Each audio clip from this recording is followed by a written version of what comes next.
Guys, for real, y'all need to chill. Ever since the pages have started leaking from this character encyclopedia, Reddit and Twitter, why do we say Reddit but not Fritter?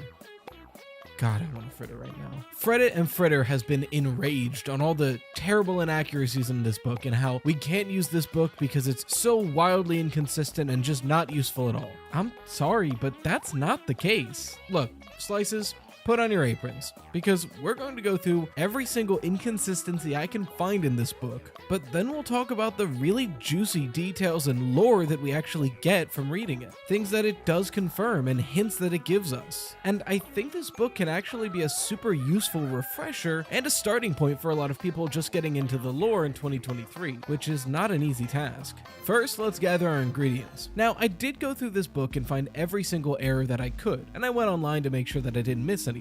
But I do want to clear the air here. Some of the things that I'm going to mention are just editing mistakes. Literally, a sentence was typed in wrong or missing grammar or something like that. Super minor things that get lost in the translation of writing a 200+ page book on funny bear animatronics. But there's a couple lore points that some people online have been calling mistakes. I'm going to point them out. But stick with me, we have to consider the possibility that if something in this book directly contradicts lore from a previous game, it could be a retcon. I know, we hate the word retcon, I hate the word retcon, but there is a chance that some of these points might be trying to do that. It's not like FNAF has never retconned something in the past. One of the highest points of the entire franchise, I think so at least, is Henry's speech in FNAF 6. It's one of the best story moments we got in this entire game series. One of the only direct story moments, but still, it's an amazing speech. And it retcons FNAF 2. Henry pretty directly states that this is his daughter in this minigame, but in the FNAF 2 minigame, it's called Save Him. This was originally a boy, but come FNAF 6, it was Henry's daughter. That's a retcon, so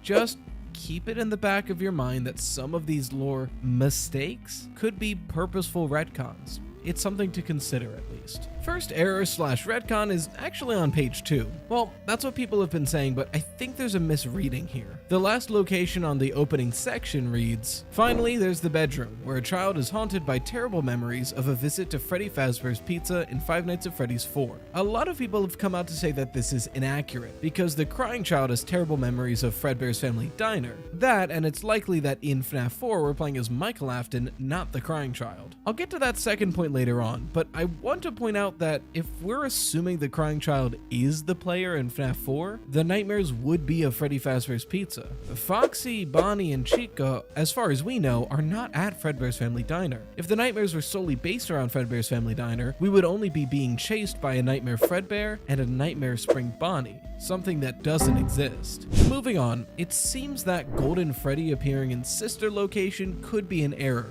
However, one of the difficulty settings in Custom Night is listed as Golden Freddy, so there is a chance that this is what it's referring to. It's hard to say. One of my biggest critiques of this book actually is I wish they were more upfront about what counts as a game appearance, because sometimes something will just appear on one poster and one screenshot, and suddenly that means that animatronic was in that game, so it gets a little confusing on what exactly constitutes a game appearance. I think it would have been better if they separated it into game appearance and game cameo, but with this book, this is what we have. Next error, it says that Bon Bon was in FNAF 3. I looked at every camera, that's fair, I cannot see Bon Bon anywhere in here, unless it's trying to say that any Bonnie hand puppet is a Bon Bon, but even then I couldn't find one of those either, so if you find one, let me know. Weirdly though, it mentions that Bon Bon is female. That's fine, I assumed Bon Bon was male, but I could have been wrong there. The error comes in that it then immediately says Bonette is the first female version of Bonnie introduced in the games. Technically, they're introduced in the same game and Bon Bon is introduced first. So if Bon Bon is a girl, Bon Bon would be the first female Bonnie variant. It's a very technical error, but it is an error nonetheless. This next one technically isn't an error, but what the hell is this Toy Chica render?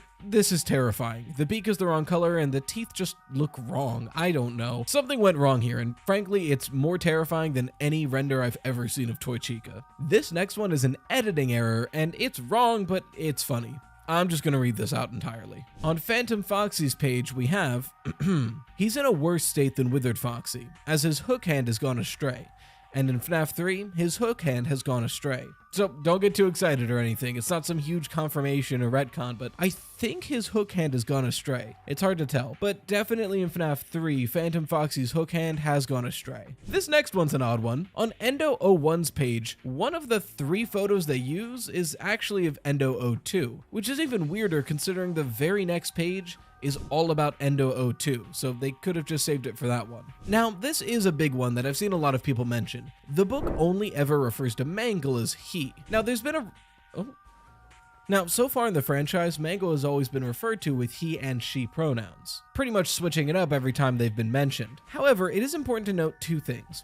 One, in FNAF 2, Mangle is only ever referred to as he, as Mangle is just a new version of Foxy. But on the custom night, Mangle is included in Ladies' Night. That's probably where this whole thing came from. However, if Mangle's proper pronouns are he and she, it's not technically wrong to only refer to Mangle with masculine pronouns. After all, I'm non-binary. I go by any all pronouns. I don't really care. But a lot of people default to using he, him for me because, I mean, I present very masculine, I have a deep voice, I get it. But that doesn't change the fact that I do go by all pronouns. You know what I mean? It's not technically saying that Mangle only goes by he, him, it's just that this book only refers to Mangle with he, him.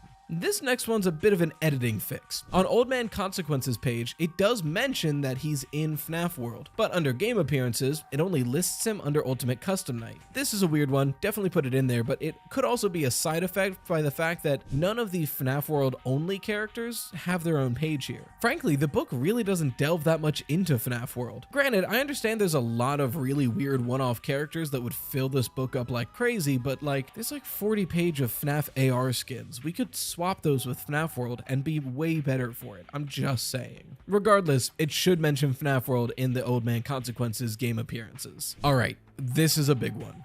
The book directly states, and I quote, "The crying child is the main character in Five Nights at Freddy's 4. He's terrorized by the nightmare animatronics in his bedroom, but his real story is told in the end of night minigames." Again, I agree with you guys here. I think Michael Afton is the protagonist of FNAF 4. After all, we see Michael draw the Nightmare Fredbear animatronic in the security logbook, and in the game itself, the animatronics mirror exactly what they do to Michael in FNAF 1, and we hear the FNAF 1 phone call.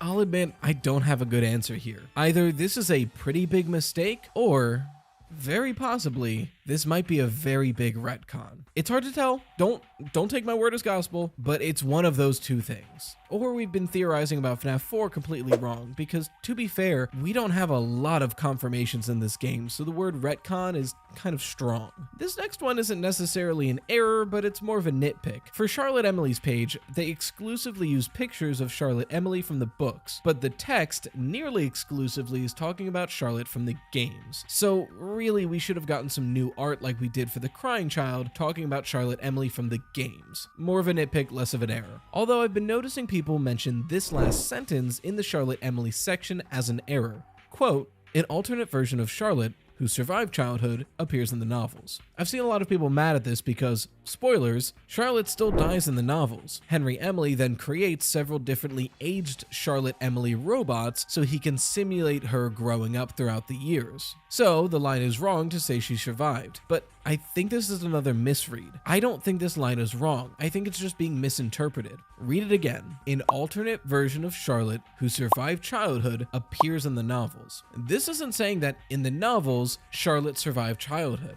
This is saying specifically an alternate version of Charlotte who survived childhood. Pause, appears in the novels. An alternate version of Charlotte. How else would you describe, besides directly stating the exact plot of the book, a robotic version of Charlotte? It's not saying that the alternate book version of Charlotte survives childhood. This is stating that in the books, there are alternate versions of Charlotte, the robots, that are made to have survived childhood. That's what Charlotte Emily in the books is. An alternate what if Charlotte that had survived childhood. It's Very tricky language, but this isn't an error. It's just being misread for vague language. Okay, so that's every single thing I could find and stuff that was pointed out online that I missed that could be considered an error or an inconsistency. The rest of this book is pretty solid and really useful. An incredibly important part of that fact is what it chooses to say. Keep in mind that each character gets at most 2 pages, most of them getting 1. So anything that's said in this book is probably important, or at least any detail that was left in here was left on purpose. Well, what do they point out?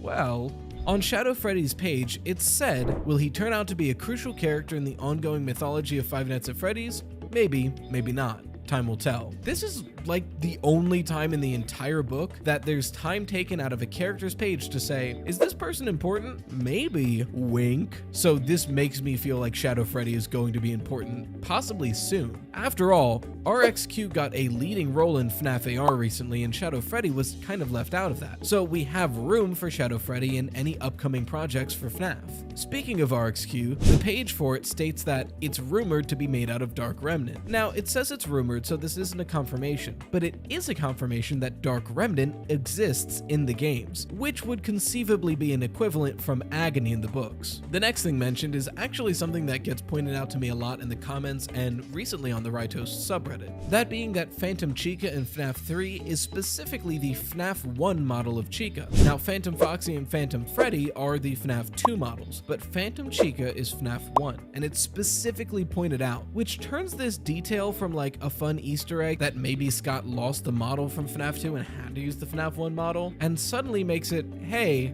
this is important, look into why this would be. Another interesting point is it goes into detail on exactly what the Fun Times would do to kidnap a child, each of their roles in this almost like kid heist. It's honestly one of the scarier things presented in a FNAF media that I've seen in a while. The idea that these highly advanced, made to be friendly and approachable animatronics have specific and effective methods of kidnapping children, down to mimicking parents' voices, is chilling to think about. It calls on some of my favorite SCPs. Also, shout out Yarg Foxy. This is goddamn adorable and I want 10 of them. Seriously, Funko, U2s, I don't care. Somebody make Yarg Foxy real. I need this in my life. Listen, I've got a P.O. box, send me Yarg Foxy, please. I swear to God, I'll do 20 ads for you. I don't care, I want Yarg Foxy. An interesting thing to note is us receiving official names for these creatures from the FNAF 3 minigames, Shadow Puppet and Shadow Balloon Boy. Not only are these pointed out as important and nameable characters, but they share a naming convention with Shadow Freddy, which seems really important and makes me look at these characters in a new light because I kind of just overlooked them. I assumed it was just some weird glitch effect, but this book seems to grab you by the shoulders and say, hey, why are they here? Which is a good question. Oh, this is a super weird one that stuck out to me. On Dee Dee's page, the sentence is, she first appeared as an NPC in FNAF World, an online RPG version of Five Nights at Freddy's that has since been taken offline. A couple things. This was never an online game. And 2, it's still online. You can download it off GameJolt. So either this is like an error, or maybe it's saying that FNAF World was an in-universe game that was an online game that got taken down. But why would it say it in character? This book has been very fourth wall the whole time. It's strange, but it's worth noting. Glitch Trap's page has a really big lore point that I haven't seen many people talk about yet. Now, this could just come down to vague language, but I think it's important to note that the first sentence on Glitch Trap's page is, quote, this mascot only exists digitally. Now, like I said, this could just be saying that Glitch Trap himself only exists digitally, which is true, but it says mascot, which makes me think that this entire costume is a digital only model, which would mean that this was never a real suit used by William Afton, which feels strange because everyone, myself included, kind of assumed this was either what was over the Spring Bonnie suit in game or a handmade suit before the Springlock suits were invented. They could have even been the suit mentioned in FNAF 3 when they said less relevant suits were used in the meantime immediately after the Springlock suits. It's really hard to tell, but this sentence could be implying that this model is completely original, which would be weird, so it's worth noting. Next, it's worth pointing out that they really are driving home that a lot of human-looking animatronics were being made and tested in the sister location bunker. MatPat on GT Live went into this on his video on the book and really talked about how this supports the idea that the sister location bunker was made to start making either Elizabeth bots or Charlie bots like FNAF's theory, so it's definitely worth looking into. A couple other things mentioned by MatPat was the fact that it points out you probably shouldn't build over a haunted pizza place, implying that the actual location itself might be haunted in a more traditionally ghost-like story, and also that the mediocre melodies are pointed out to have been made in an attempt to probably avoid copyright. Anyways, moving on. There's a whole section in Montgomery Gator's spread that talks about the Bonnie mystery, talking about how Bonnie was likely destroyed by Monty. Now, we know this from the games, but it's interesting that they took a whole paragraph to point that out, which leads me to believe it's going to be very important for some reason. And we should keep in mind that Montgomery Gator probably destroyed Bonnie, whether under the influence of Burntrap's virus or possibly directly commanded to by Vanny. Hey, speaking of Vanny, y'all doubted me. They're the same person. Suck it. Let's go.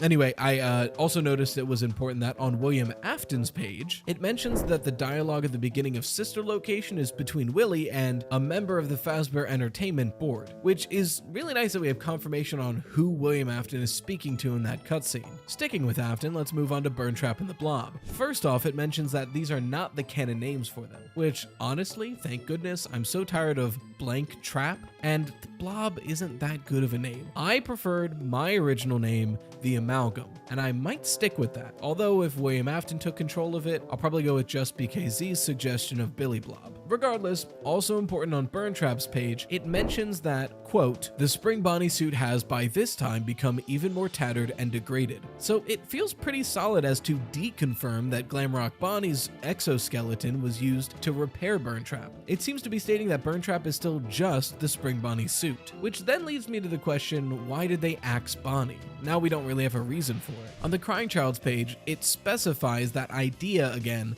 that he saw something to make him afraid, and really emphasizes that, which makes me again wonder, what the hell did he see? And also, it slightly retcons the very ending of those minigames. Maybe not retcons, but corrects is a better word. A lot of theorists, myself included, got tripped up where at the very last line, I will put you back together, is in a slightly different font color. And font color had been consistent up until that point in those minigames, so that felt important. But the book says that the Fredbear plush directly says, quote, you're broken, we are still your friends, I will put you back together. So it seems to be saying that this text color change isn't actually important. Finally, in Elizabeth Afton's section, we get this quote. Michael was following his father's instructions when he went down to Circus Baby's entertainment and rental. This isn't too notable on its own, we know this, but it is the only time in the entire book that they mention Michael Afton. Because for as many characters that are in this encyclopedia, 3 incredibly important characters are nowhere to be found. Cassidy, Fredbear, and Michael Afton. For Cassidy, granted, most of the information we have is speculation, so if they tried to give us any information on Cassidy, it would be a huge confirmation, probably too big for the health of the theorizing community, because either they would deconfirm a hell of a lot of stuff, or confirm things that some fans don't want to care about. I don't know why Fredbear is absent here though. Maybe they don't want to specify what the actual design is, but we see it in Ultimate Custom Night, so frankly I don't know why Fredbear is missing. But I do know why Michael Afton isn't here. And no, sorry Matt, I don't think it's because he's not an Afton. I think Michael is an Afton. I think he's left out because of the data file. Every single character has a data file at the beginning of their section. It says their name, what they are, the games they appear in, and the novels they appear in. I think Michael was specifically omitted from this book because of the game appearance line. Because outside of Sister Location, we technically don't have confirmation that Michael Afton is the protagonist of any game.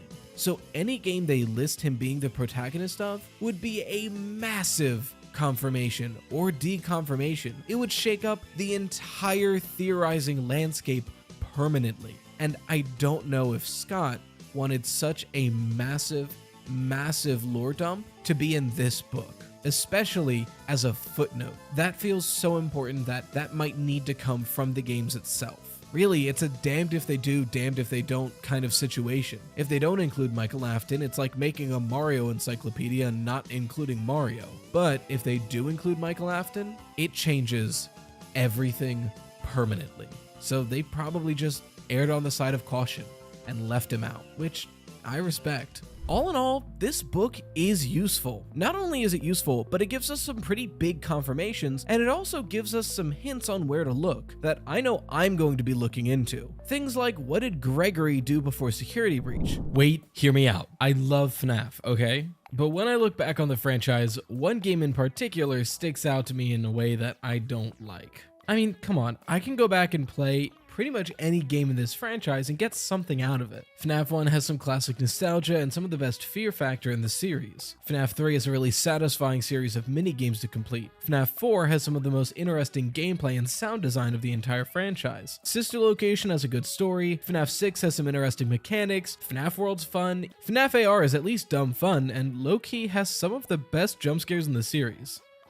Like, those are crazy. Help Wanted is a VR treat to play. Even Security Breach at its worst is funny. But when I go to play FNAF 2, frankly at this point, it's only to get footage, because I don't think there's anything else to be gained from that kind of adventure. So slices, put on your aprons, and let's bake some spicy takes. And just a reminder, as if it needs to be said, everything in here is not a matter of opinion. In fact, it's a fact. I'm always right. Warning. This is a joke. Obviously, this video is my opinion. Warning, this is a dumb joke. I've always been told that if you have to give bad news or critiques, you should do it in a compliment sandwich. Essentially, say something nice, then say your critique or negative thing, and then say something else that's nice. That way you soften the blow. So, I'll start with the thing that I like about FNAF 2.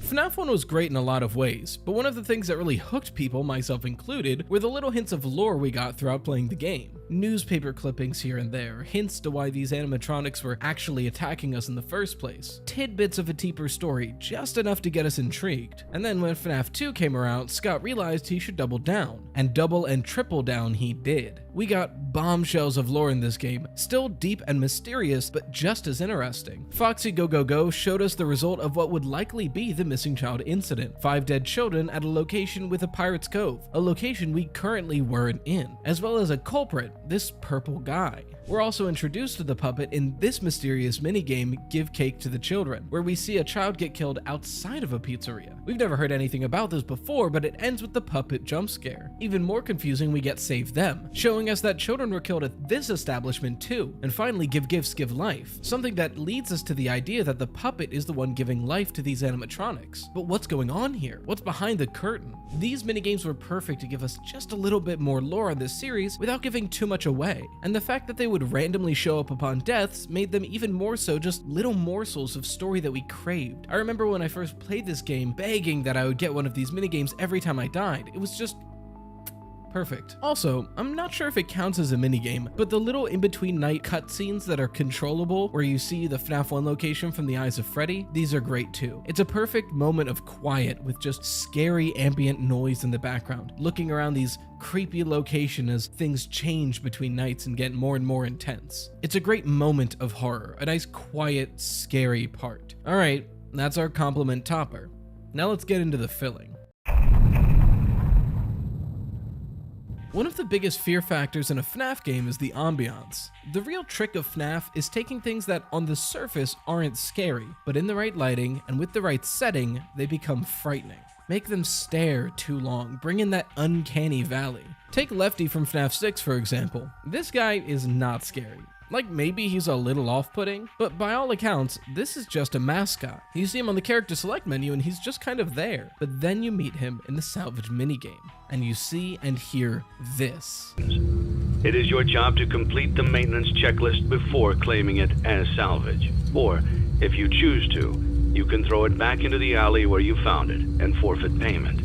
Please make your choice now. That's terrifying, and it's the core of the FNAF franchise, taking something outwardly friendly and making it terrifying. So how does FNAF 2 do this? Well, it kind of doesn't. It sort of forgot to. The visuals in your office are pretty bright, and sure, you get these dark and admittedly foreboding hallways in front of you, but to look at them, you have to use your flashlight. So everything you look at gets lit up completely, and you just see the full animatronic. No weird shadow, no spooky angle, they're just there. At best, they're far away, and at worst, granted, sometimes they can be in your office, but is that much better? For the withered, mostly, yeah. Freddy and Bonnie are great. They're huge and imposing, and even though they're fully lit up, the flickering lights and the fact that they're huge make up for that fact. Withered Chica is another story. I'm sorry, but the T-posing chicken isn't scary.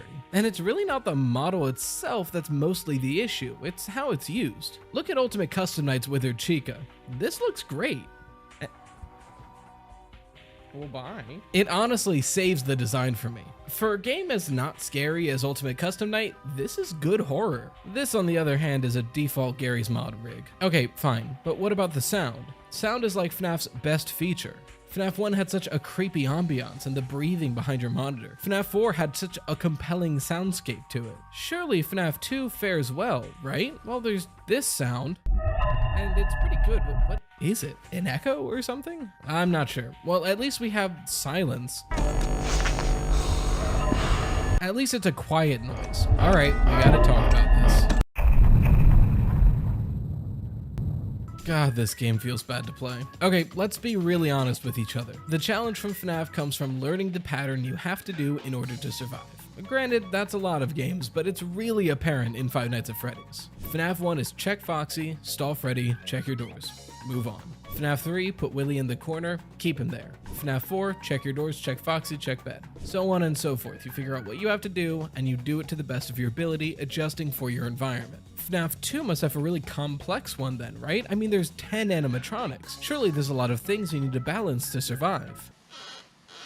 Well, what about their movement patterns? Surely you have to track them on the cameras to see who's going to approach you, right? Well, at least they have different mechanics, so when they approach you, you have to treat them differently. The gameplay loop in FNAF 2 is frankly abysmal, because it's a game full of the same with the facade of difference. You essentially have one animatronic split up into 8, Foxy and the puppet. 8 animatronics all the same? Surely not, right? You have the toys, the Wizards, Mangle, Balloon Boy. They all do different things, they're the same. Sure, Balloon Boy doesn't kill you, he just makes it so Foxy will kill you. And sure, Mangle hangs out before Mangle kills you. But how do you prevent every single animatronic, besides Foxy and besides the puppet? Just mask. Bonnie in the vent, mask. Someone in your office, mask. Mango outside, mask. I get that that's kind of the point of the gameplay of this game, but the fact that the only difference between 80% of the roster is what happens if you don't mask is kind of disappointing. Sure, the Wizards you have to wait until they're in your office and everyone else is at the vent, but is that so big of a difference? It's just not a really satisfying mechanic. It's a waiting game. Well, what about Foxy? To make him stop, you have to flash him in the hallway so he goes away. You know, flash the hallway with your flashlight. The thing you constantly do anyway to check who's coming. So really, as long as Balloon Boy didn't get you, Foxy's not an issue at all. Okay, fine. What about the puppet then? Yes, what about the puppet?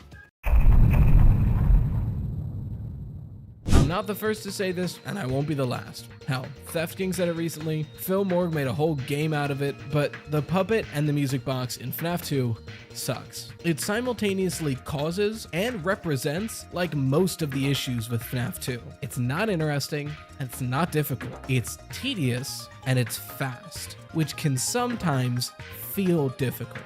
You don't have time to get scared in FNAF 2. There's no time to do anything. As soon as night 3 comes around, the only things you have time for are to wind the music box, flash your doors, repeat. And that's all you have to do. There's a whole restaurant filled with cameras with interesting angles and good, scary renders of these characters, right at your fingertips, but you have no incentive to look at them. What's worse, the game actively punishes you if you do. Film Guy tells us that if we flash the animatronics on a camera, then it will slow them down from their approach. But if you do that, not only are you wasting precious battery on your flashlight that could be used to save yourself instead, you're wasting precious time in the cameras that could be used to wind up the music box instead. It's not just that you don't have to use any other mechanics in the game, it's that at higher levels, you literally can't. Every other mechanic is pointless and harmful. All you can do is wind the music box, and flash your doors. Otherwise, you'll fall victim to many of the lackluster. Before I go too deep here, let's look at FNAF 1, a game that came out a few months prior, just to prove that I'm not judging it based off of its modern contemporaries. Look at these jump scares. And no, I won't be playing sound, so don't worry. I will be playing the jump scares at regular speed though, so warning for that. Skip to here if you don't want to see it. These look good. These are scary. That little bit of motion blur, that frantic movement. Not to mention, in FNAF 1, this is the first time you really see the full model of these characters. It's a reveal and a scare all wrapped into one. It's just great. Now, how did Scott follow up these realistic, pretty good jump scares? Well,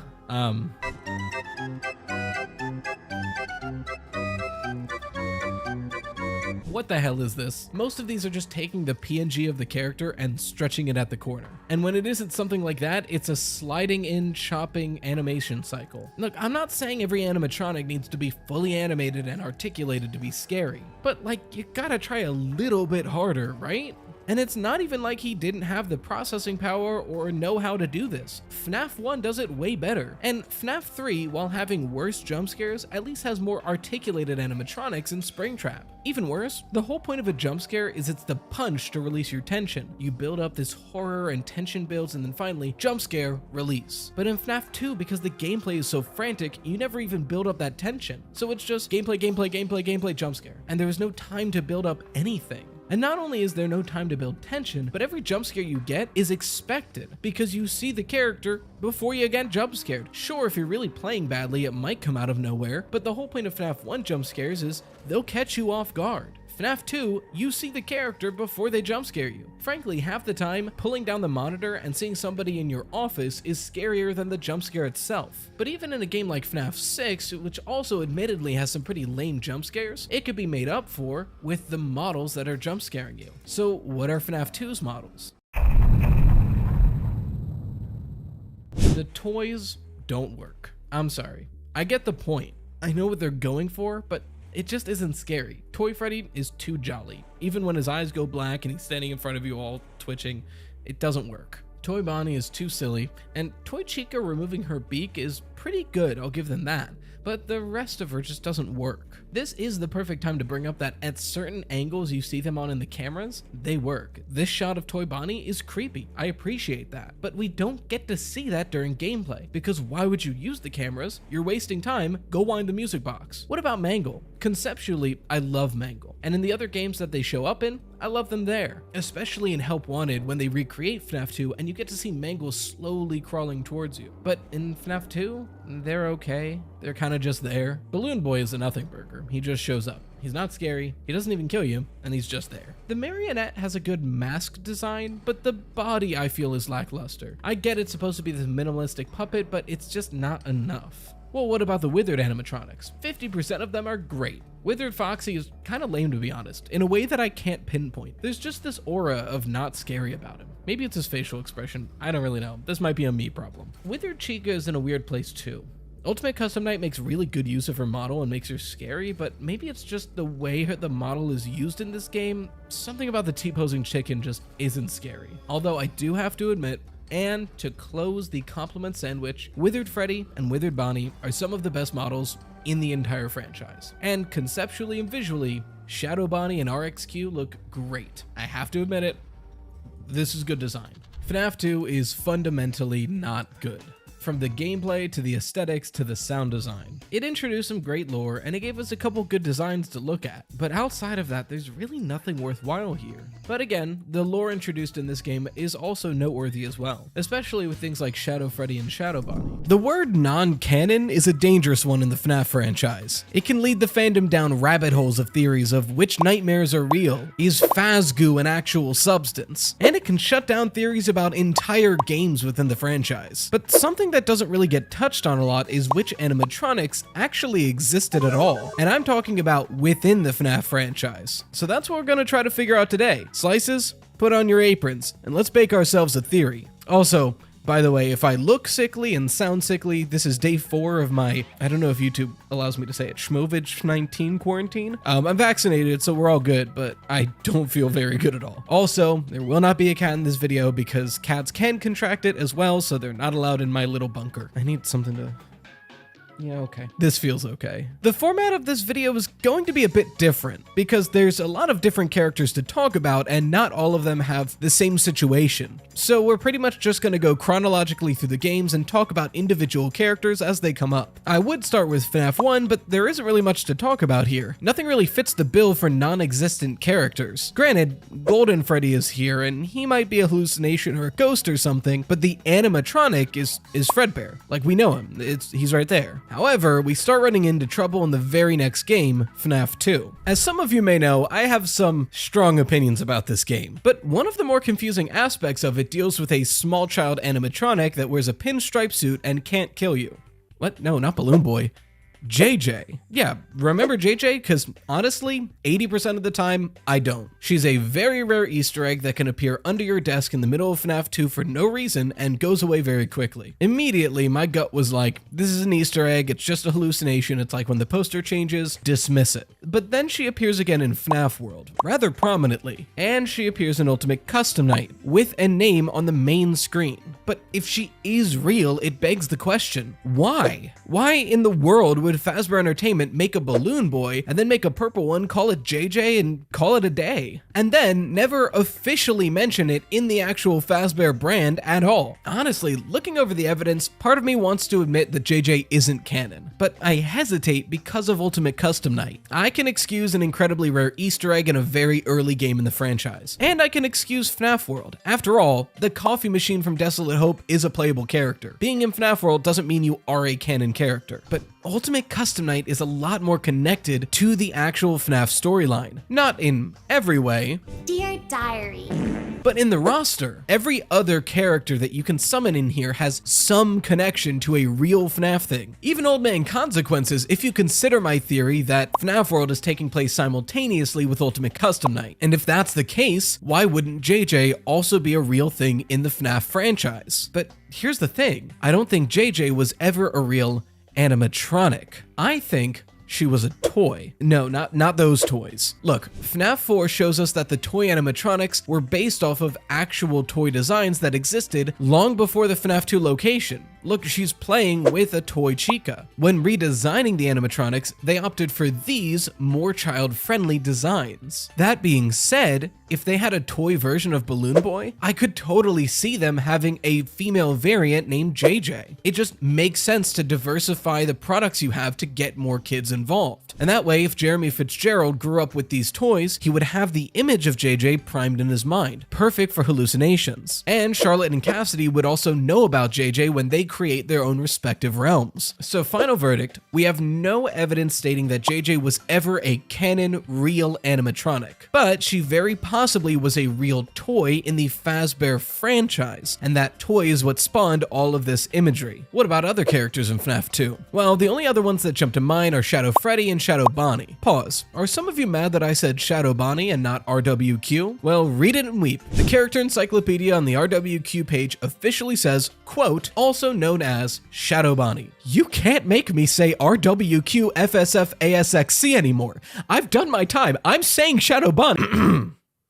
Anyway, since they appear so frequently in the franchise, I definitely think they exist, but not as animatronics. Like, this wouldn't make sense as a real animatronic. It's most likely a creature made of remnant or agony or some other kind of angry spirit. That's all for FNAF 2, on to FNAF 3. Oh, and a quick aside, this video was actually suggested by a community member. Every now and then I'll post community posts on YouTube that are members only and ask for prompts for upcoming videos, and sometimes I'll use them. So thank you to Emberisk for the suggestion. Also, the video where I hated on FNAF 2 for like 15 minutes was a member suggestion. I didn't mention it in the video because I was afraid that video would get a lot of hate and I didn't want it directed it at the member, because the member didn't say hate on FNAF 2. The member just said, what are your opinions on FNAF? So thank you to Lose Harriet for the suggestion on that video. I just didn't want to put it there because I didn't want them to have any flack for my hot and based and correct opinion. Anyway, FNAF 3 doesn't really have anyone I think would qualify in this category. Sure, there's Spring Bonnie as Springtrap as we see him, or this appearance of Shadow Freddy, but both of those are like real things. We can trace where they came from. Springtrap came from Spring Bonnie. Shadow Freddy is a continuation from FNAF 2. Any animatronic parts we see here, we have no reason to believe they're fake in any way. Moving on. FNAF 4 does present us with a strange issue though. The question being the nightmare animatronics, and by extension, Plush Trap. Are they real animatronics? Or are they illusion disc creations by William? For a while, I assumed they were either purely nightmares from either the Crying Child or Michael, or real animatronics designed by William to torment the Crying Child or Michael in the FNAF 4 bedroom. But something was noticed on the new render of the nightmare endoskeleton we get in the character encyclopedia. We see this strange object on the spine of the endoskeleton. Now, this could just be lighting and dirt, but the theory goes that this looks almost identical to the power module we see on Funtime Freddy in Sister Location. The same power module that's suspected to actually be an illusion disc. If this is true, it really could bolster the idea that the nightmare animatronics are just blank endoskeletons or blank animatronics with an illusion disc, exactly like we see in the Twisted One novels. Not to mention the recent idea posed by Game Theory on a short saying that Nightmare is just Nightmare Fredbear's illusion disc beginning to malfunction, which is why he seems somewhat transparent and his jump scare is just garbled audio. At the end of the day, we don't have a lot of evidence in either direction, but I'm pretty confident to say that no matter what, these nightmare animatronics didn't actually exist in the real world. They were either part of a nightmare by Michael or the Crying Child, or they were illusion discs by William. And yes, they appear in Help Wanted, but an appearance in Help Wanted doesn't mean they are a physical animatronic. It just means that Fazbear is expressing them as a character, which we're going to get into very soon. Sister Location has 3 animatronics I want to talk about: Lolbit, Bonnet, and Yendo. And before you say anything about the Night 4 Springlock suit,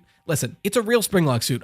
We don't know what it is. So like, it's a real thing that existed, we just don't know what the thing is. First up, the easiest one.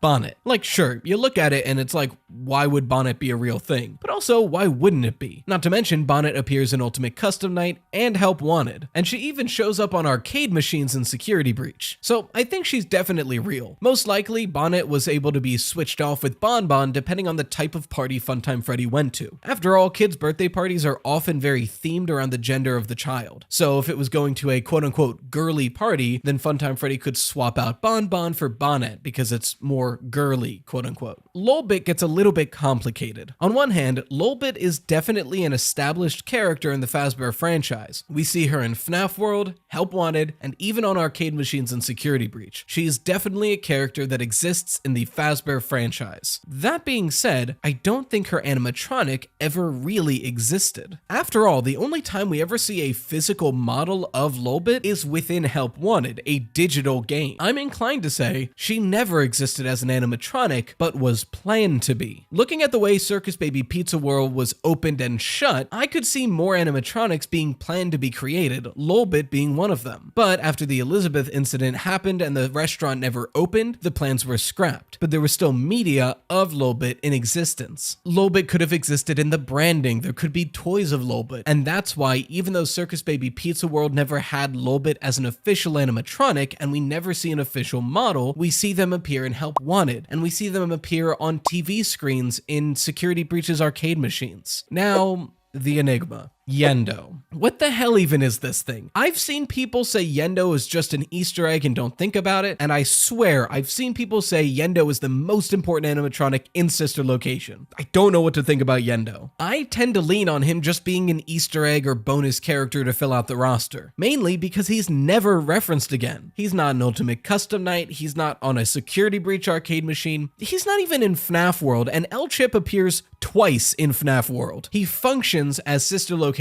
Golden Freddy. He'll appear at random in your office, you pull up your monitor, get him away, and if you don't, you see a very weird jump scare. But I don't think he's literally an incarnation of Golden Freddy. At best, he's some extra wiring that was left around and is possibly remnant infected, or maybe an early version of Ennard. I'm not sure. All I know is he's not literally an animatronic. Finally, onto FNAF 6. Wait, why finally? There's other games in the franchise. Frankly, I don't see a point in touching on them, mainly because I don't see any doubt of animatronics existing in the later games. Security Breach, all of those definitely exist. Help Wanted, it's all a game, we don't have to worry about it. I do hear some confusion on Special Delivery, but Personally, I believe special delivery exists within the FNAF franchise like it does in real life, aka an AR game that got hacked. I don't actually think special delivery is constantly sending out copies of animatronics. Maybe a few, but not constantly new and new animatronics. How could they even do that output? That being said, all the skins in special delivery I don't think are actual real animatronics, but are otherwise just skins that you can see using the AR app. Now,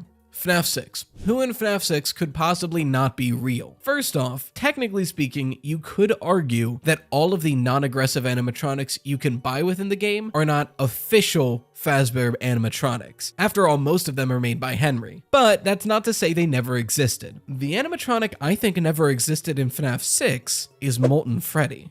Hear me out. I'm not saying Molten Freddy as a concept never existed. I'm saying Molten Freddy as we see him never existed. In other words, he definitely is real, he just doesn't look like that. If Molten Freddy really is our storyteller prototype and eventually becomes the Blob, why would he go from having a Funtime Freddy mask to an Ennard mask to whatever this is to back to a Funtime Freddy mask? I think Steelwool and Scott are attempting to do a slight retcon on Molten Freddy's design. Essentially, still Molten Freddy, but having this burnt Funtime Freddy face we see on the Blob, which, to be fair, that makes a lot more sense. But that is still pretty speculative on my part. Regardless, I don't think this visual ever technically existed in the current FNAF timeline. Right away, no, this isn't a cry for help. I'm not saying the FNAF lore is unsolvable because I've hit a wall or I'm giving up or anything like that. But I think as someone who regularly claims to have solved the FNAF lore and whose main job has been trying to do that for the past 3 years, I'm uniquely qualified to make the claim that the FNAF lore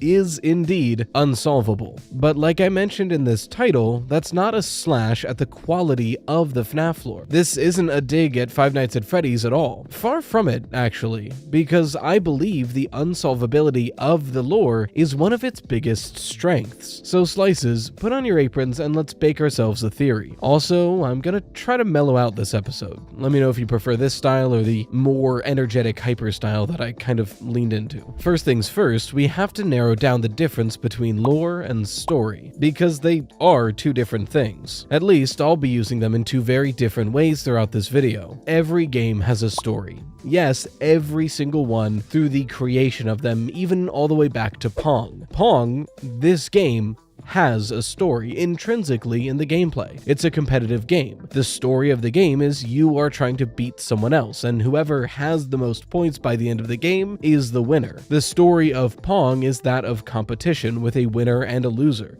It's intrinsic to gameplay. Of course, most games, especially modern games, have more complex and convoluted stories than that, telling the player who they are, where they need to go, and the context of the story going on. But this isn't lore, this is story. For the purposes of today's video, lore is a separate category, and while a majority of video games have lore, whereas story is intrinsically linked to gameplay, lore isn't, so some games can completely forego lore. Pong obviously being one of them. Lore is the world, the settings in which a story takes place. In a way, it's story that's unnecessary to the main game. Story that isn't intrinsic to the actions you're taking. Lore is the story that informs the world around you, and maybe the player yourself. You can fully play a game without interacting with the lore at all, and you wouldn't be lost. Maybe wanting to know more, but you wouldn't be confused. Whereas if you tried to play a game without its story, you would just be pushing buttons to see what happened. Now, most games have story and lore to some extent, one of my favorites being Hollow Knight. The basic story is that you are this bug, the Knight, and for whatever reason, you're drawn to this subterranean kingdom to rid it of its infestation of this orange gas, and along the way you find yourself drawn to defeating the Radiance, something that seems to be the cause of this infection. Along the way you meet several NPCs and enemies that enrich the story you're unfolding, but you're never quite sure what's really going on, and you don't need to. As the Knight, all all you need to know is where to swing your sword, or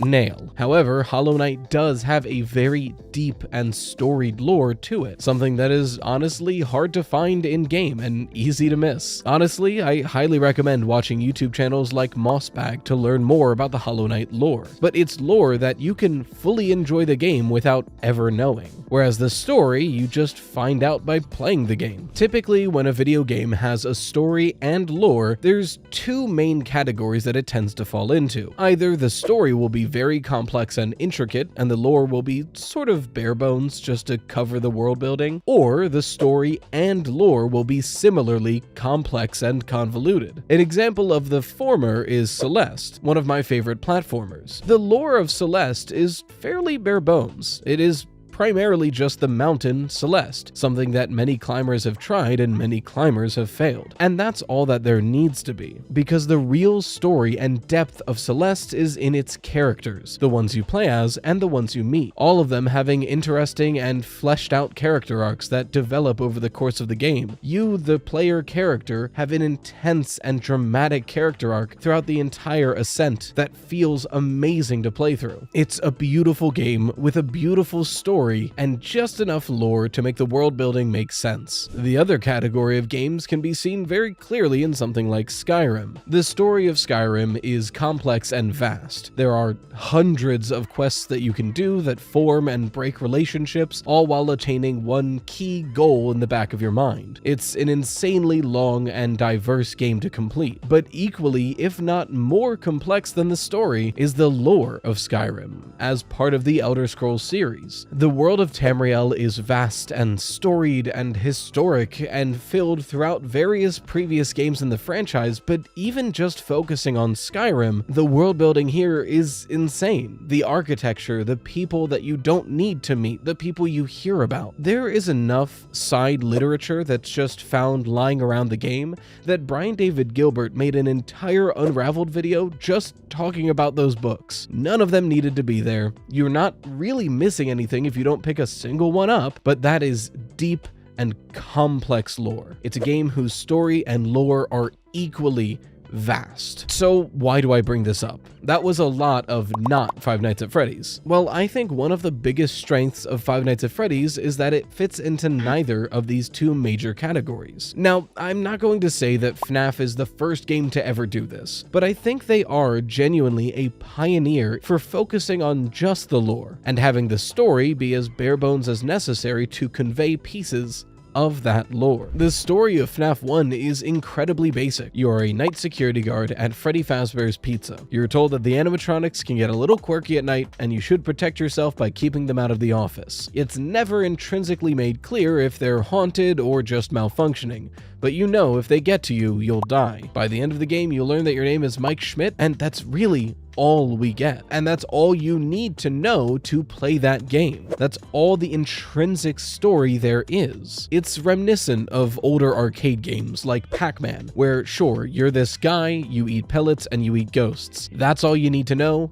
do your game. But meanwhile, while those arcade games also had similarly lackluster lore, FNAF on the other hand puts all of its eggs into one basket, the lore. It's incredibly complex and hard to parse. Even starting at just FNAF 1, again keeping it focused on this game, there is a lot of lore about what has happened at these restaurants, why these animatronics are attacking us, and why they might be targeting our player. Not to mention, as the series goes on, with drippings of lore through the multimedia landscape that is Five Nights at Freddy's. Rare Easter eggs that hint towards parts of a story you've never been able to see. Vague and artistic 8-bit scenarios of something you've never heard of but think you can guess where it's going. All of these pointing to some deeper story that isn't directly connected to the game at all besides the location. If anything, the games of Five Nights at Freddy's are more so formalities to deliver pieces of lore to the player. Events that happen on the side of the main story that we've never been allowed to see. For most of the franchise, these games don't really have a direct story. You're kind of just doing stuff off to the side. So already, FNAF storytelling focuses on lore differently than most games, and I think that's important to establish when talking about its lore. But what about that lore makes it unsolvable? When talking about the unsolvability of the FNAF lore, it truly depends on which games of the franchise you're talking about. The ones that were made by Scott Cawthon directly, or the ones that were written by him and instead made by Steel Wool. The way I see it, when you solve a mystery, you need evidence. And for that evidence to be valuable to you, you need all of it, and some sort of assurance that it's reliable and truthful evidence. So in this definition,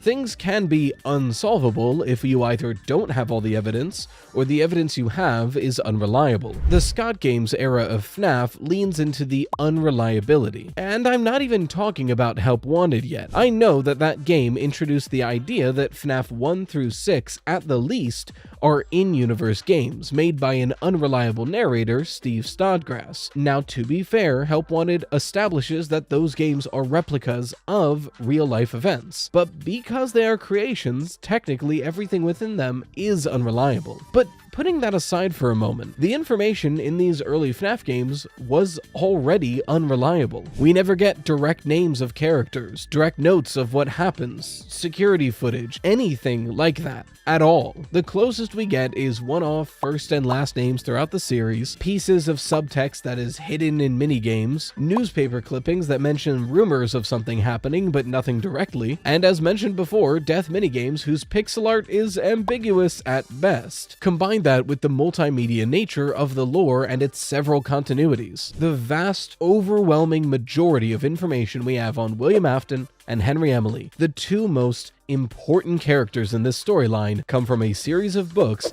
that have been confirmed to not take place within the timeline of the games. And at the same time, they are the sources of some of the most crucial information for some of the most important characters in this series. Looking at the first 7 games, you can make assumptions and you can make educated guesses, but you really can't ever truly claim to have guaranteed to have solved a piece of that lore. It's all too ambiguous. But that's just the Scott Games era. The current story of FNAF being made by Steel Wool has both of these issues. Starting with the new one, we don't have all the information yet. To solve a mystery, you need all the available evidence in front of you. And the current story arc of Five Nights at Freddy's is about halfway through, it feels like. We don't have all the information, and we likely won't for a long time. Think about the original series of Five Nights at Freddy's, those first 7 games. The majority of questions from FNAF 2 didn't have a good answer until FNAF 6. Sure, you can look at Give Life and sort of assume what's going on, but we had no idea who any of these people were until at least 5 games later. We didn't even have a solid idea of who the protagonist of FNAF 1 is until Sister Location, the 5th mainline game. And even still, the fact that Mike Schmidt is an alias for Michael Afton is speculation at best. So when we look at the massive amount of information in Security Breach and Help Wanted, while much of it can be pieced together to make some sort of sense, I strongly believe that the majority of it isn't even meant to be solved yet. It's information that we can't act upon because we don't have the answers to it, and answers we've never thought to ask the questions for. I'm almost certain the Nightmarion plushes is one of those answers. We have a lot of theories on it. FNAF has several theories on what they might mean. I'm starting to think that they might just be a reference to Help Wanted because it's a VR game, and in the current era, Nightmarion is seen by the public as a creation for the VR games. But both my interpretation and FNAF's theories on it are just speculation. Because to be honest, I think it's a question we haven't thought to ask yet, something that we'll learn within the next couple games to ask. And like I mentioned, there's still a reliability issue on top of all of this. Help Wanted 1 is literally an in-universe VR game, so everything in it is up to suspect. After Cassie puts on the mask in Ruin, she receives an optical nerve chip or something, which distorts her vision. So everything from then on out is technically up to suspect. We're not sure what she's really seeing. If Gregory truly was GGY and working for Glitchtrap before Security Breach, he would have also worn that mask and received that chip, which in turn means everything we see in Security Breach is technically up to suspect if that chip is involved. Even Help Wanted 2 We start the game wearing the Vanny mask, meaning we already have gotten that chip in our minds. And Steelwool isn't being subtle about this. The entire point of Help Wanted 2 is that nothing is as it seems. So in an environment where we can't trust anything we're seeing, all the evidence we have, which is only a fraction of all the evidence that will eventually be available, is unreliable. So nearing the end of this rant, I hear you. This doesn't sound like a good thing. So far, this sounds like I've been complaining the entire time. If the focus of the games is the lore and not the story, and this lore is so unreliable and piecemeal, why is that something so many people are drawn to? And why have other games attempted it and failed miserably, like Hello Neighbor? Well, it comes down to that exact same lore. For one, we have more than enough of it. Frankly, we almost have too much of it. While yes, there is a lack of reliability in all the information we have from these games, all the information we have is piles and stacks and books worth of information. So much so that there's 3 major wikis for the game, several guides that are all either incomplete or slightly incorrect, and a character encyclopedia that has so many characters that they couldn't get half the facts right, but is still somehow missing half of the major characters. Ugh, I got cat hair in my eye. Even when the real Mark leaves, his shadow remains. But not only that, Five Nights at Freddy's lore mimics real-life mysteries, where we're left to pick up the pieces in the aftermath. The true crime fandom is something that frankly makes me uncomfortable. Like, these are stories about real people and real tragedies that really happened. Why are we commodifying it? I don't like that. However, I do understand the aspect of enjoying the mystery of it all, because that same quality is what's present throughout all of Five Nights at Freddy's. The story is simple and something we don't have to piece together, which is on purpose, because it's just the sieve that's going to deliver the lore to us. The lore is so sporadic and dripped that we are scrambling for any drops we can find. We have no clue what has actually happened in this background story, but we can hear its echoes. We were never invited to the dinner, but we see the crumbs left on the plate. We didn't see the stampede, but we found the footprints in the snow. Literally, one of the most debated pieces of evidence in this series is 3 pixel art footprints, and we as the fans of this fandom have to take these discordant pieces and find connections where there frankly often aren't. The point of Five Nights at Freddy's is its lore and not its individual stories. All the story of the games are side characters trying to survive while the important stuff happens in the background. The point of solving Five Nights at Freddy's lore is like trying to recreate a script for a Broadway show when all you have are the leftover tickets, or dumpster diving at a Michelin star restaurant to try to steal its recipes. We're constantly sifting through the wreckage to look for its blueprints. That's the magnetic draw that FNAF has. It's why this fandom is so voracious for any scrap of information we can find, because we feel like we're constantly so close to that one key piece of information that'll slot in perfectly and explain everything we've been asking about. But at the same time, there's a fear that a different piece of information can come in like a wrecking ball and change the entire thing. And I don't think I've ever experienced a story where I recognize and admit that one piece of information could change everything I thought I knew about it. And it's something that Five Nights at Freddy's has done exceptionally well, because its real story, the lore, is something that's long settled, and we just have to follow the rumor mill to find it. I mean, hell, when I tried to piece together the lore, I literally made a conspiracy board. I know this is a different kind of video than I usually make, but I was thinking about the FNAF lore and I kind of got nostalgic. So I guess take this as a love letter to the series. In making a channel about Five Nights at Freddy's, I've gotten plenty of questions on where I think the series is going next. And obviously, I'm not a mind reader or a fortune teller, but I do have some distinct opinions on where I think it should go next. So I figured I'll put them all here so y'all can stop asking me. Basically just describing to you what I think my perfect FNAF game would be. So Slices, put on your aprons and let's bake ourselves a game. I do want to start off with 3 disclaimers though. First of all, this is not a reimagining of FNAF. I want to talk about where I want Five Nights at Freddy's to go next, not where I wish it could have started.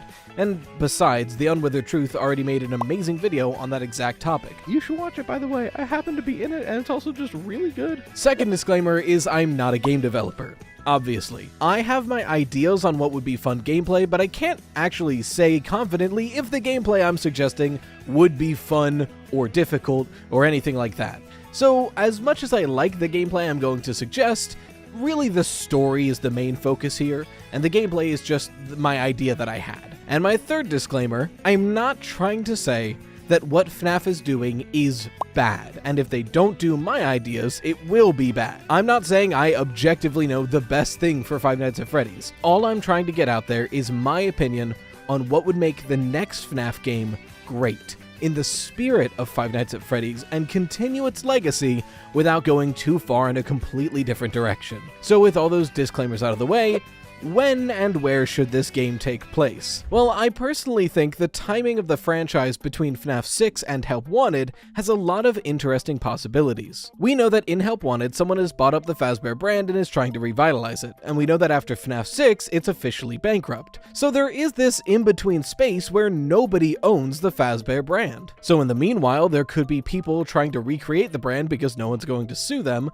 or even somebody buying up the rights in a short time to make like one restaurant and failing. I think this gives us a lot of opportunities for smaller individual stories within the grander universe that don't have to be necessarily connected to William Afton and his legacy and all that baggage. Now, this would be the mid-2020s or somewhere around there, which is fine and that works, but I personally think for FNAF's style of horror, the timeline of like the mid-2000s is best. So I kind of want it to be there instead of the 2020s. And I will say, for legal purposes, I think between FNAF 1 and FNAF 3 still works for offshoot restaurants.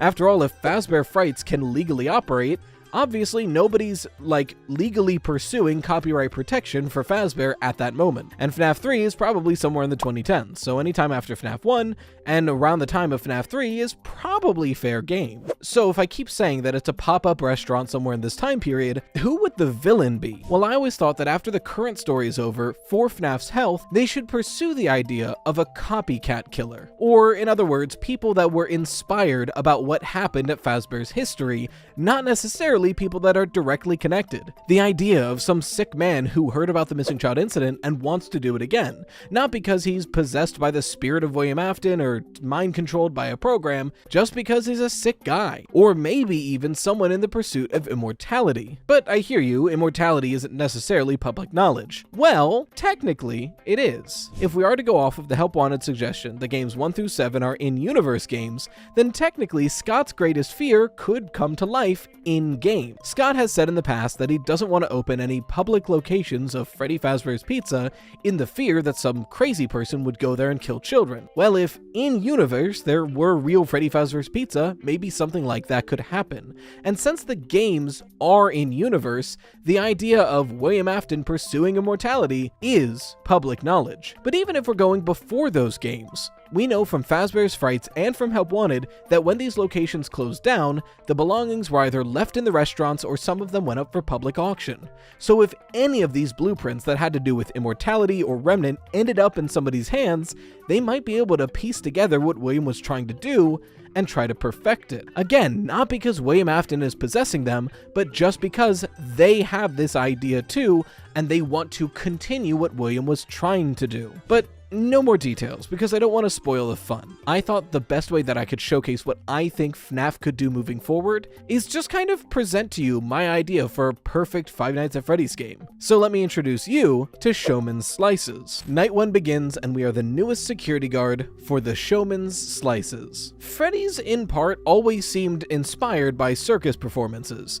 not only with the clowns of Circus Baby's Pizza World, but like Freddy as this bear is a circus animal. There were these ties to the circus throughout the franchise, and so the owner of the Showman's Slices, Tate Vermim, doubled down on those ideas, opening this restaurant. A new restaurant with familiar characters, all trained under the Showman, a humanoid animatronic that runs the whole show, with his trained performers, Wind Up Freddy, Wind Up Chica, Wind Up Foxy, and Wind Up Bonnie. The idea would be that on stage, all 4 of the animatronics are lined up, and they are new designs, being slightly taller, slightly lankier, and having these large wind-up keys on their back, making them look more toy-like, all controlled by the Showman, a humanoid animatronic of a similar design that looks like this. Thank you, Barbadroid, you're really talented. And he'll be on a raised center stage in the middle of the main stage. When night opens, you look around your office, and it's a fairly standard security office, but instead of monitors in front of you, you have a tablet with you, and there's a stationary computer on the desk. That computer's monitor lights up with a video call. You answer, and the owner of the restaurant himself, Tate Vermin, is on the other end. And he seems to be in a sort of workshop.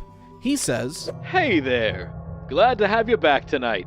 Now, like I mentioned last night, I've been trying to renovate the old Wind-Up gang for Showman Slices.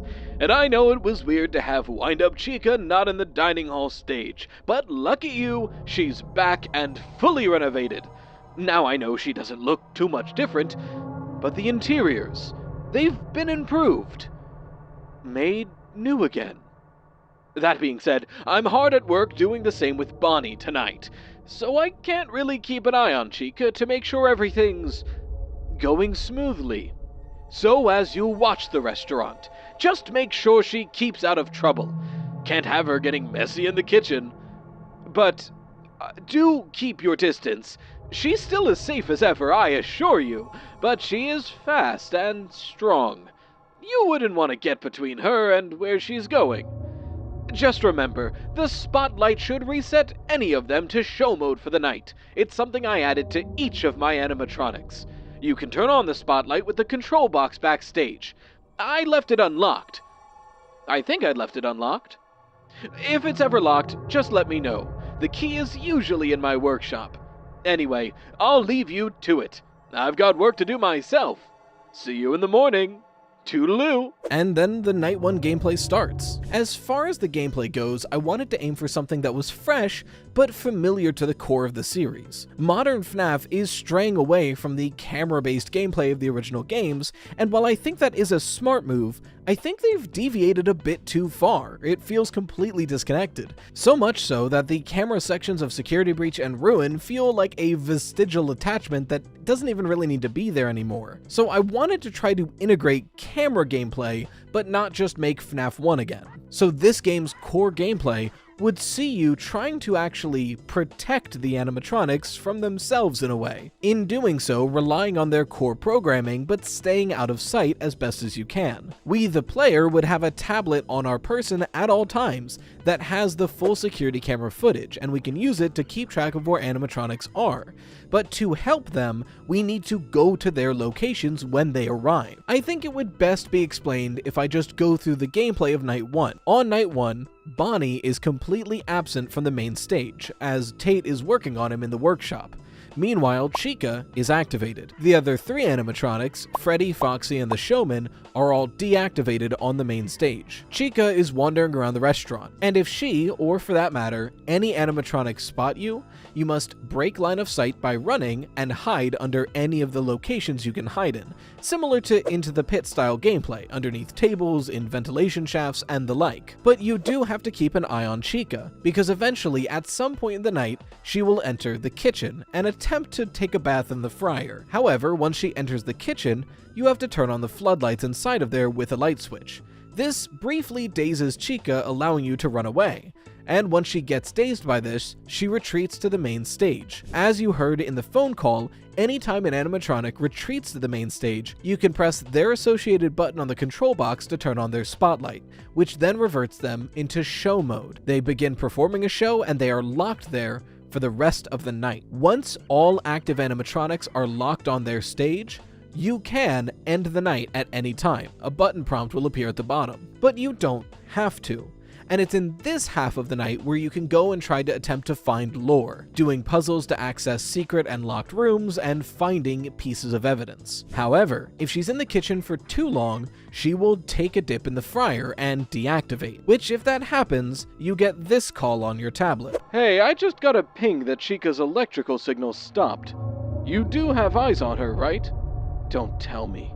She's in the kitchen, isn't she? What am I paying you for if you can't even watch a damn robot chicken? You're fired. which then of course leads to a game over. So now that you understand the core gameplay, you can imagine how the rest of this game would unfold. Night 2, similar to Night 1, now Foxy is gone, but Bonnie is back. Bonnie works similar to Chica, but instead of going for the kitchen, he wants to play some games at the arcade. Once Bonnie enters the arcade, he'll start playing on a machine. If he plays on one machine for too long, he'll lose, and then punch a hole in the monitor, which then damages the property and himself, resulting in you getting a similar phone call and losing your job. So while he's playing an arcade machine, you need to use the breaker in that room to activate a different arcade machine that's next to him. Once you do that 3 or 4 times, he eventually gets bored and heads back to the main stage. So you can start to see where this gameplay is coming from. You have to keep out of their sight, but keep an eye on them so when they start getting close to their objective, you can assist them. The next night, Foxy's back and now Freddy is missing. Foxy works a bit differently than Chica and Bonnie. He doesn't go towards any objective. He's constantly just patrolling the halls looking for you, the player, and he's quite fast. However, once all remaining animatronics are on stage, Foxy will join them because he loves the show, and he'll stand at his spot ready for his spotlight. Then on the 4th night, Freddy is back too. His gimmick is that outside of performing, he's actually quite shy, so he hides in one of the various party rooms around the map. He's incredibly hard to see while roaming and on cameras, but if you're outside the door of the room he's in, you can hear him playing the Toreador March, which allows you to quickly find which room he's in and locate him on the cameras. If you enter the room he's in, he will immediately begin chasing you. So you want to find him on the cameras without entering the room. And once you find him on a camera, he will burst and sprint out of the room and enter a different party room. Once you do this 3 or 4 times, he'll give up and return to the main stage. However, on night 4, the showman is still on stage. Still inactive, but he doesn't go back like the others have done so far. This is explained with the night 4 video call. Well, the whole Freddy's gang is wound up and ready to serve. Now, I know I should be handling the showman now, but he's sort of the main attraction here. He's special to me in that way. I want to make sure these upgrades are absolutely perfect before risking losing that. So I'll have you keep an eye on them for another night or so, just to make sure they don't do anything crazy.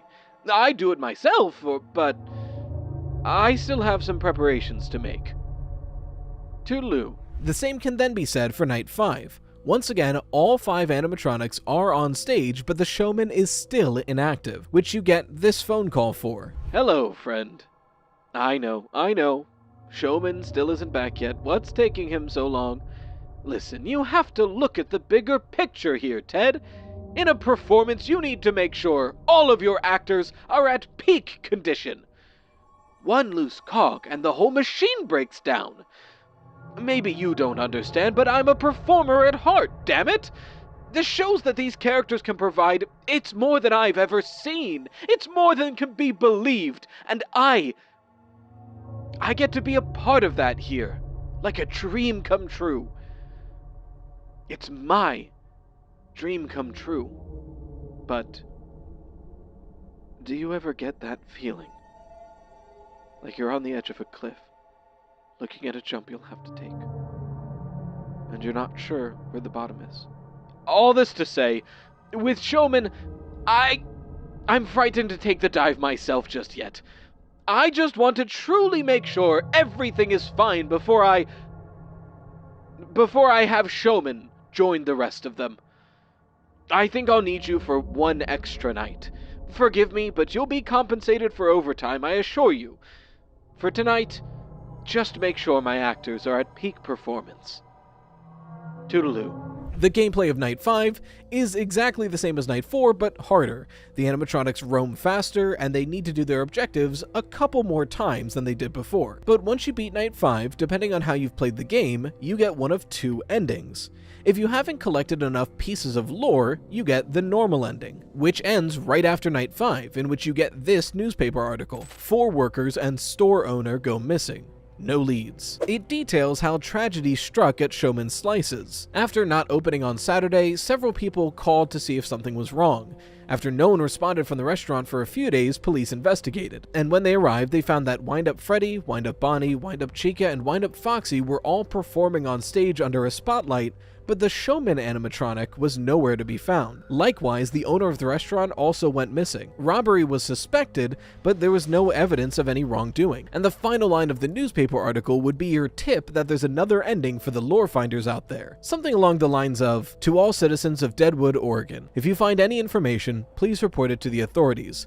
Even the smallest clue could bring new information and explanations to light." But that's if you didn't find enough lore pieces. If, in the second half of each night, you took your time and found the lore pieces, things would start making more sense. The lore pieces you would find after doing certain puzzles would be a list of 4 former security guards, all of the same height, your interview paperwork with the note "No immediate family" with a check mark next to it, blueprints for Wind-Up Freddy, showing that in fact these animatronics are split in half. There is a front half and back half, which can be tightened together using the wind-up key on their back. And finally, a receipt from a local auction house, detailing that Tate Vermin won, quote, "Miscellaneous Circus Baby Pizza World paperwork." If you've collected all those pieces, after beating Night 5, Night 6 appears on the main menu. Upon starting it, the night begins differently than any other so far. Every other night, we fade up in the office like a traditional FNAF game, but in starting Night 6,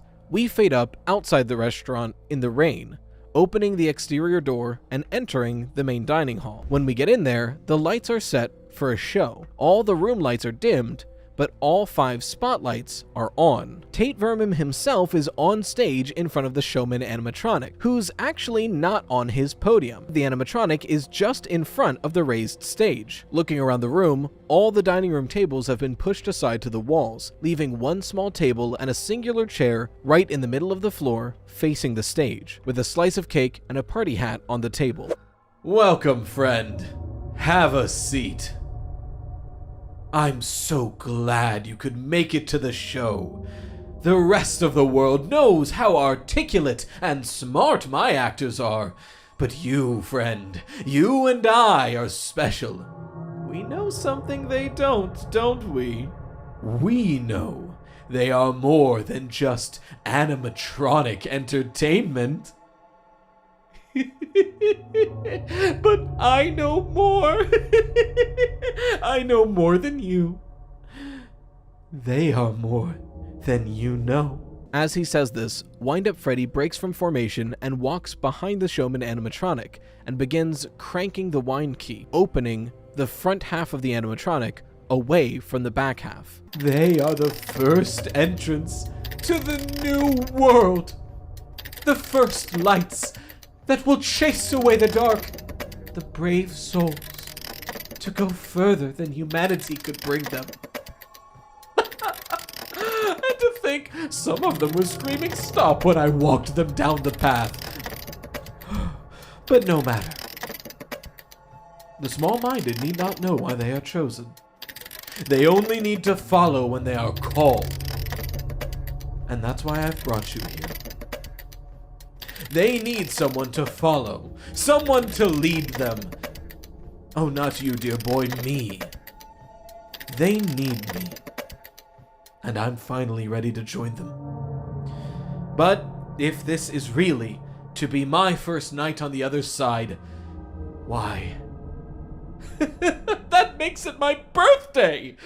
And I can't celebrate my birthday alone, can you? So you are here to watch as I ascend this wretched plane and join them in the everlasting. This is the day I discard Tate Vermin and dawn my first bright, shining day as the showman. After he says this, Tate Vermin steps into the gap between the front and back half of the showman animatronic. Now, my child, wind the... No! Wind my key and bring me to you forevermore. Wind-Up Freddy slowly turns the key the other way, closing the animatronic onto Tate Vermin's body until he is fully encased and killed. The lights are flickering in this moment, and while backlit, you can only see the silhouette of what happens.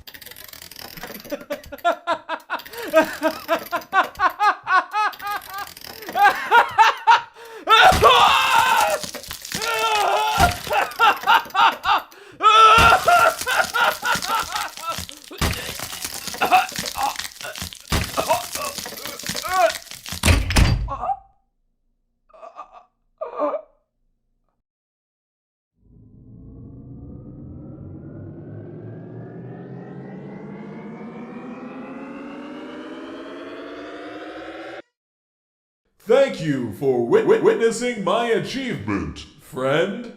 But I'm out of suits, and I can't trust one of flesh to keep a secret. My companions. Get him. Night 6 plays differently than any other night. The entire Freddy's gang isn't doing their objectives. Similar to Foxy's gameplay, they are all just roaming and patrolling, looking for you, while the showman taunts you and commands them from the main stage. Why don't you stay a while and have a bite to eat? If you get to the control box, you'll find that it's been locked. But when you do, the game will remind you that the key is often left in his workshop, which, if you've been collecting lore up until this point, you'll know the door to is inside his office. So you have to sneak your way to his office, in which you'll find the workshop door is locked, but it's next to a fire axe case. So the cutscene plays as your character breaks open the case, takes the fire axe, and breaks down the workshop door, finding the key on the desk. But in this workshop is where the rest of the lore can be found. Now, granted, when playing, you don't have a lot of time to look around, but through multiple playthroughs or just playing really carefully, you can find a lot of information in this workshop. You find out that Tate Vermin was obsessed with the missing child incident. He heard about it when he was a kid, and he always wanted to know why someone would do that, until eventually the FNAF games started coming out in-universe, and he saw these things that he knew were real being made light of. He looked into it and found that some people online think it was a cover-up, but there might be more truth to them than the company would let on. And since all of these games had to do with William Afton finding immortality, he had to know more. So he started sneaking into foreclosed Freddy Fazbear's pizzas and checking online auctions until eventually he found some blueprints for Circus Baby's Pizza World. Specifically, blueprints of Circus Baby herself and the Scooper. Putting this information together with what he knows about the missing child incident and what he's heard from of these games, he realizes that William Afton nearly discovered immortality. So long as he could kill someone and infuse them into an animatronic, they might be able to possess that body. And is that not immortality? Eventually, you find it, his mechanism that he used on the other night guards. Something that can hold someone still while a wind-up animatronic crushes them inside. Like I mentioned, the front and back half can be locked and tightened together with the wind-up screw on the back. Think of it like a full-body thumb screw, with animatronic pieces all throughout. The idea was to kill someone into the animatronic, like a forced spring lock failure. But no springs are required, just slow, agonizing pressure. Mark, you left so much fur on my nice vest. But like I said, a lot of this lore you would have to come here several times or be very stealthy to find. The main thing here is the key to the control box. Once you have that and sneak back to backstage, you can unlock the control box and press the showman's button, which forces him into a deep bow as he says, "Thank you for coming to our show." The other animatronics start heading towards the stage, but in this locked cutscene, your character rushes to the showman while he's in that bow, brandishes the fire axe, rears up, and goes to behead the showman. But we cut to black as the axe connects to the back of the animatronic's neck. We then fade up on a different news article, the slaughter of showman slices. It's unclear what exactly transpired at the local pizza restaurant, but after firemen calmed the blaze, it seemed as though someone committed arson after killing the owner of the establishment. The fire itself started in an interior room with no fire hazards, and some remains were identified amongst the melted remains of the animatronics, but no clear answers have been found. The fire seemed to have burnt whatever was here away for good. And that would be the end of the game. So, like I said, this is kind of my perfect vision for how FNAF could continue. Not necessarily prolonging the William Afton storyline and making completely different games, but instead crafting new stories in this universe they've already created, focusing on these copycat killers or people inspired by the stories of Fazbear, with gameplay that is reminiscent of what we had, but fresh and engaging. And who knows, if you all like this concept enough, maybe I'll take the FNAF away from it and just make it its own game. I don't know, I can't make games, but I could always hire someone.